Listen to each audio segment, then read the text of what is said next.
우리는 누구나 인생을 살면서 쉽고 편한 길을 가고자 합니다. 빠르고 안전한 길을 걷고자 하는 것은 인간이 가지고 있는 당연한 심리이지요. 그러나 우리의 삶이 항상 우리가 원하는 대로 흘러가는 것이 아니다라는 것을 우리는 너무나도 잘 알고 있습니다. 때로는 우리가 가고 싶지 않은 길, 힘든 길, 예비되지 않은 길, 지친 길, 그런 길을 걸어가야 할 때가 있습니다. 특별히 하나님의 말씀이 성경을 자세히 읽다 보면 특별히 하나님께서 쓰시는 사람들은 본인이 원하는 길을 가는 사람들이 아니라 때로는 가고 싶지 않은 길, 준비되지 않았던 길, 힘들고 지친 길을 걸어가게 하시는 것을 보게 됩니다. 특별히 하나님께서 선택하신 민족 이스라엘도, 그들을 인도했던 모세도, 하나님의 마음에 합한 사람에 불렀던 다윗도, 그리고 하나님의 본체이신 예수 그리스도도 공생의 사역을 시작하기 전에 광야의 시간을 가졌다라는 것을 우리는 알고 있습니다. 우리가 함께 읽었던 본문 출애굽 13장 17절과 18절 말씀을 다시 한번 읽어보도록 하겠습니다. 제가 읽겠습니다. 바로가 백성을 보낸 후에 블레셋 사람의 땅의 길은 가까울지라도 하나님이 그들의 그 길로 인도하지 아니하셨으니 이는 하나님이 말씀하시기를 이 백성이 전쟁을 하게 되면 마음을 돌이켜 애굽으로 돌아갈까 하셨습니다. 그러므로 하나님이 홍해의 광야길로 돌려 백성을 인도하심에 이스라엘 자손이 애굽 땅에서 대열을 지어 나올 때에, 오늘 출애굽기 13장에서는 분명히 이스라엘 백성이 광야길을 걷게 되는 것이 하나님이 계획하신 의도라는 것을 우리는 알 수 있습니다. 이스라엘 백성이 물론 믿음이 없어서, 민수기에 보면 12명의 정탐꾼이 믿음이 없어서 보고했기 때문에 광야길을 돌아 이렇게 가는 것처럼 묘사되어 있기는 하지만, 사실 처음부터 시작을 할 때 하나님께서는 이스라엘 백성들을 쉽게 블레셋을 거쳐서 가나안 땅으로 입성하게 하지 아니하시고 홍해의 광야길을 건너가게 하신 것이죠. 하나님이 광야길로 이스라엘 백성들을 부르신 것입니다. 자발적으로가 아니라 하나님께서 그들을 그렇게 몰아가신 것이죠. 분명히 더 빠른 길이 있고 쉬운 길이 있었지만 하나님은 이스라엘 백성들에게 그 길을 허락하지 않으셨습니다. 그 이유가 오늘 읽었던 말씀에 잘 나와 있는데요. 만약에 이 블레셋 백성들과 전쟁을 하게 되면 아직 전투 능력도 없고 군대도 갖추지 못했던 이스라엘 백성들이 두려움에 사로잡혀서 다시 애굽으로, 이전의 삶으로 회귀할까 봐 하나님께서는 그들을 조금 더 멀지만 훈련할 수 있는 광야길로 인도하셨다라는 것을 우리는 알 수가 있는 것이죠. 이런 말씀을 읽다 보면 쉬운 길, 빠른 길, 우리가 가고 싶은 길이 반드시 좋은 길만은 아닐 수 있겠다라는 생각이 듭니다. 그리고 하나님은 항상 가장 선한 길을 준비하고 계시는 분이시구나라는 것들을 다시 한번 깨닫게 되는 것이죠. 오늘 이 시간 하나님께서 왜 우리를 때로 광야의 길로 부르시는지 함께 묵상을 해보려고 합니다. 때로 우리의 삶이 광야 같을지라도 하나님을 어떻게 신뢰하며 나아가야 될지 생각해보며 하나님 앞에 기도하는 시간 되기를 소망합니다. 이스라엘 백성들은 블레셋 사람의 땅을 지나면 더 빨리 가나안 땅에 도착하는 것을 알았어요. 하지만 하나님은 그 길을 허락하지 않으셨습니다.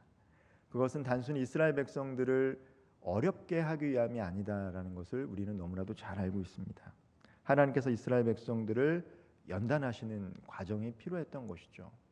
가나안 땅으로 들어가기 전에 앞으로 수많은 전투와 전쟁을 치르기 전에 오합지졸이었던 이스라엘 백성들을 광야에서부터 훈련하실 계획을 하나님께서는 갖고 계셨어요. 그들을 더 강한 백성으로 빚어가시려는 계획이 있으셨습니다. 우리도 때로는 우리가 예상하지 못했던 순간들을 마주할 때가 있습니다. 한 번도 생각하지 못했던 길을 걸어가야 할 때도 있어요. 계획이 어긋나기도 하고요.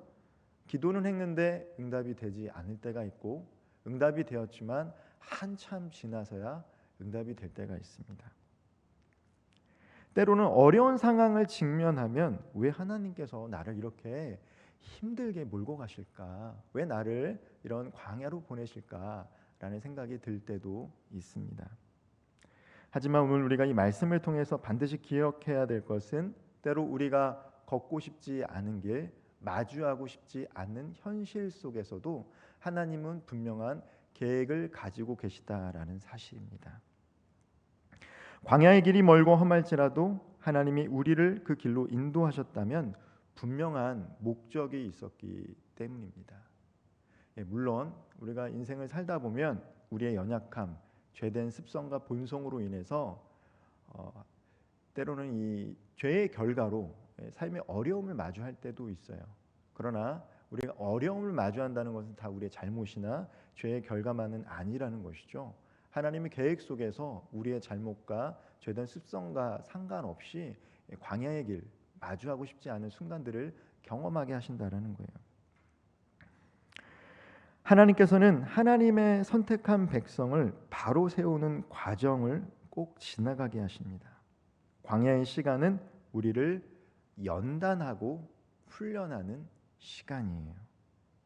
그런데 이 광야의 시간이 반드시 우리를 연단하고 훈련하는 시간인가 동시에 때로는 우리의 힘을 빼는 시간이기도 합니다. 광야에 들어가면요, 자신의 무능력함을 철저히 깨닫게 돼요. 그전에는 어떠했던지 모르지만 광야의 시간을 마주하게 되고 지나가게 되면 어떻습니까? 내가 이렇게 무능력했던 사람인가? 내 힘으로 이것을 할 수 있는 것이 아무것도 없는 사람이었는가? 이런 거를 깨닫게 되는 것이죠. 그 대표적인 사람이 바로 이스라엘 백성을 인도했던 모세입니다. 모세는 이집트의 왕자였어요. 최고의 문명, 세계 최대의 문명의 발상지에서 학문과 무예를 익혔던 사람이 바로 모세입니다. 이 모세가 40세가 되었을 때 그의 마음 가운데 이 나라를 구원하고자 하는 민족적인 마음이 불타올랐어요. 그래서 어떻게 합니까? 결국은 자신의 동족이 괴롭힘을 당하자 사람을 쳐서 죽이게 됩니다. 무엇인가 할 수 있을 그 위치에서 자기의 의와 혈기가 넘쳐나니까 생명을 살리기보다는 생명을 죽였죠. 그래서 모세가 어떻게 됩니까? 광야로 어쩔 수 없이 떠나가게 됩니다. 40년 동안 모세가 했던 것은 뭐냐면 장인의 양떼를 돌보는 거였어요. 한때는 이집트 궁궐에서 왕자로서 최고의 학문과 무예를 배우며 많은 꿈을 품었던 사람이 모세였는데 그 모세가 40년 동안 한가로이 양떼를 치면서 자신은 아무것도 할 수 없는 사람이구나라는 것들을 깨닫게 된 것입니다. 무료한 시간을 보내며 양떼를 돌보는 삶을 살았고 본인은 할 수 있는 것이 없다라는 것을 깨닫는 순간 기가 막히게도 하나님이 그를 찾아오시죠. 그리고 그를 다시 광야에서 나오게 하세요.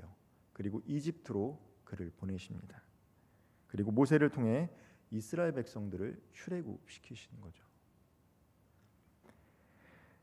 이 말씀을 이렇게 묵상하다 보면 하나님께서 쓰시는 사람들은 약해서 쓰지 못하기보다는 자기가 너무 강하기 때문에 하나님 그때까지 쓰지 않고 자아가 죽을 때까지 기다리게 하시는 것을 볼 수 있습니다.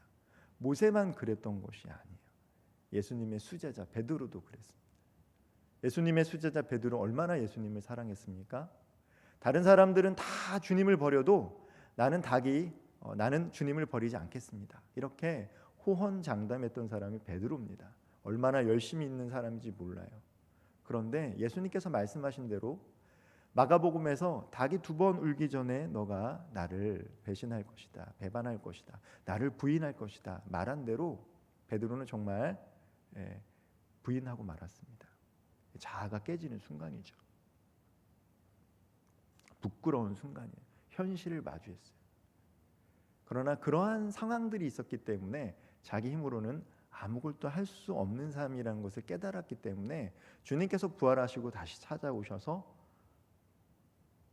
너는 나를 사랑하느냐라는 3번의 질문을 통해 베드로를 회복시켜 주시고 그에게 사명을 맡기시는 것들을 보게 됩니다.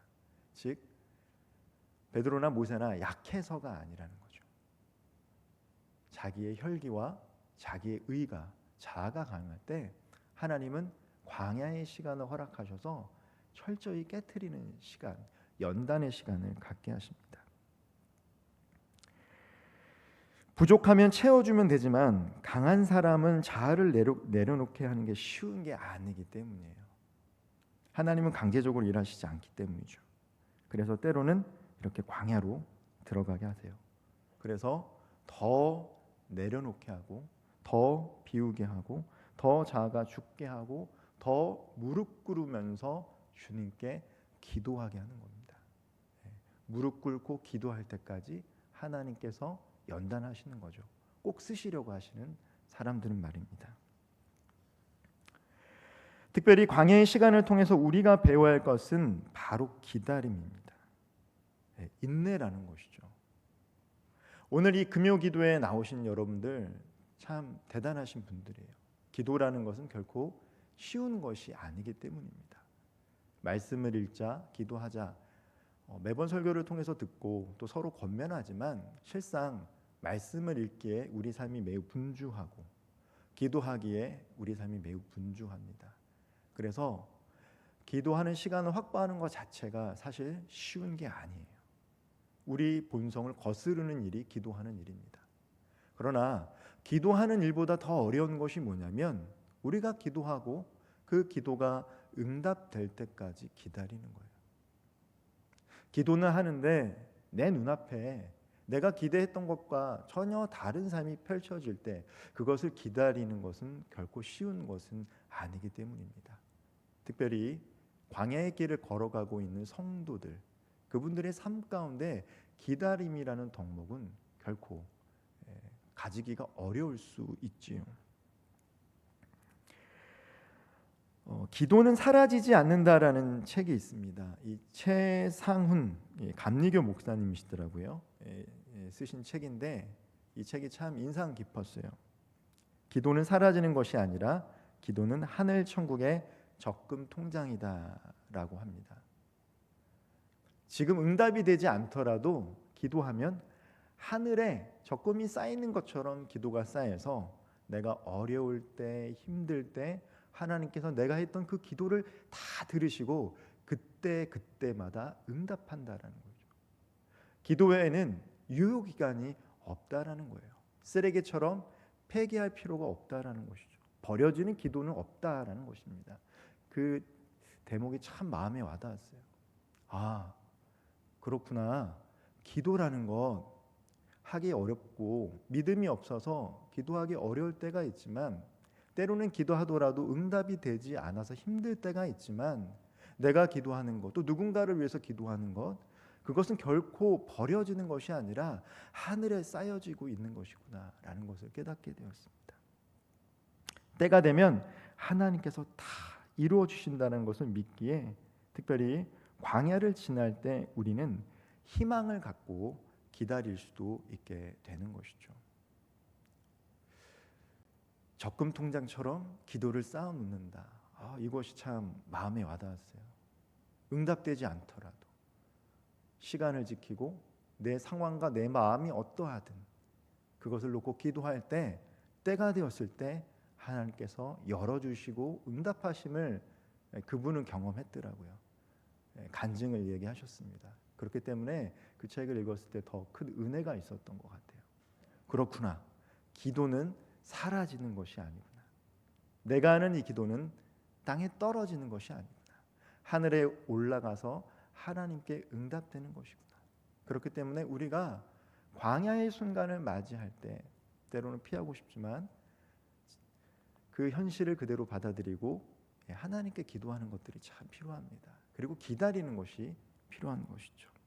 그렇기 때문에 광야라는 장소와 시간은 단순히 고난이라고 말하기는 어려울 수 있어요. 광야는 하나님의 기적을 경험하는 곳이기 때문입니다.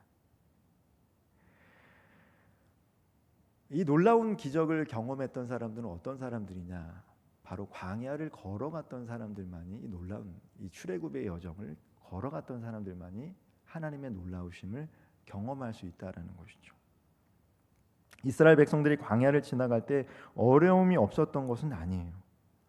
홍해 앞에서 길이 막혔고요. 뒤에는 애굽의 군대가 기마병을 가지고 쫓아왔습니다. 사람의 눈으로 보면 더 이상 갈 길이 없고 절망적인 상황이죠. 진퇴양난입니다. 사면 초가예요. 그런데 그 순간에 놀라운 일들이 이루어진다라는 것이죠. 바로 하나님께서 홍해를 가르시는 기적을 베푸셨다라는 것입니다. 이스라엘 백성들이 블레셋 길로 갔으면 홍해가 갈라지는 것은 경험할 수 없었을 거예요. 빠른 길, 편한 길, 누구나 아는 그 길로 갔으면 결코 홍해가 갈라지는 것들을 경험할 수 없습니다.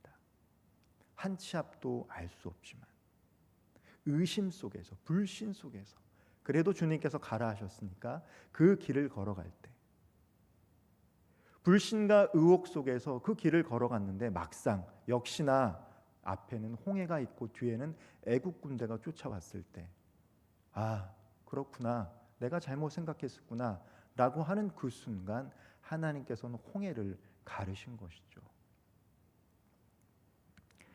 하나님은 광야길을 걸을 때 목이 마를 때 반석에서 물을 내셨고요. 먹을 것이 없을 때 만나와 메추라기를 이스라엘 백성들에게 허락하셨습니다. 그리고 오늘 함께 읽었던 본문의 말씀처럼 낮에는 구름 기둥으로 해를 막아주시고 밤에는 불 기둥으로 추위를 막아주신 거예요.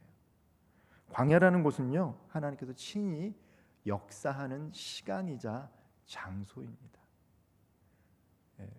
마주하고 싶지 않은 곳, 피하고 싶은 곳, 가고 싶지 않은 곳이긴 하지만 그 길을 걸어갈 때 비로소 하나님이 보호하시고 지켜주시고 인도하심을 경험하게 된다는 것입니다. 우리의 삶도 마찬가지 아닐까 합니다. 우리가 광야와 같은 시간을 지날 때 두렵고 힘들지만 바로 그곳에서 하나님의 기적을 경험할 수 있기 때문입니다. 우리는 어려움 속에서 하나님을 더욱 찾게 되고 기도하게 됩니다. 물론 어떤 성도님들은 너무나 어려움이 찾아오면 그곳에서 광야에서 하나님을 만나면 좋은데 그렇지 못하는 경우도 있습니다. 그러나 또 교회 안에서 신앙생활을 하는 많은 성도님들의 경우에는 그 광야 같은 시간과 장소에서 하나님을 찾고 하나님의 놀라운 사랑을 경험하게 되는 것이죠. 그리고 기도하게 됩니다.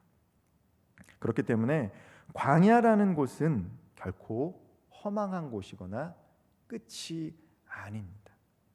하나님께서 이스라엘 백성을 광야로 인도하시는 것은 결국은 그들의 약속의 땅, 가나안 땅으로 가기 위함이었어요.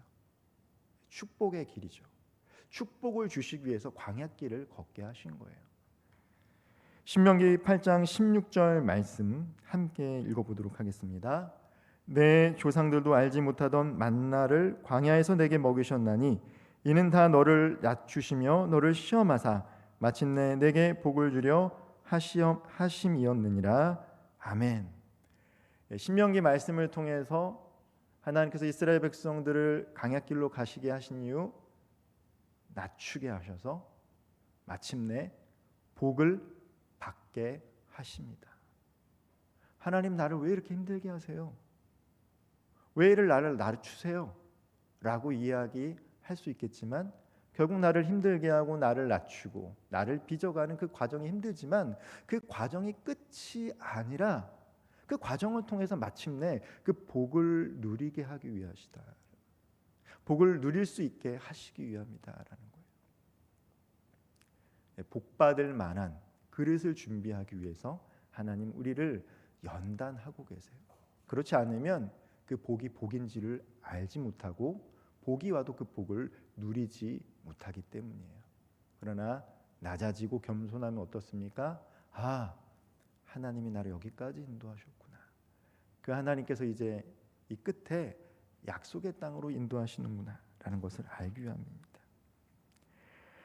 하나님께서 광야의 길로 이스라엘 백성을 인도하신 이유는 단순히 그들을 고난을 주기 위함이 아니라 마침내 약속의 땅으로 인도하시기 위함이고 마침내 복을 주시기 위함이었습니다.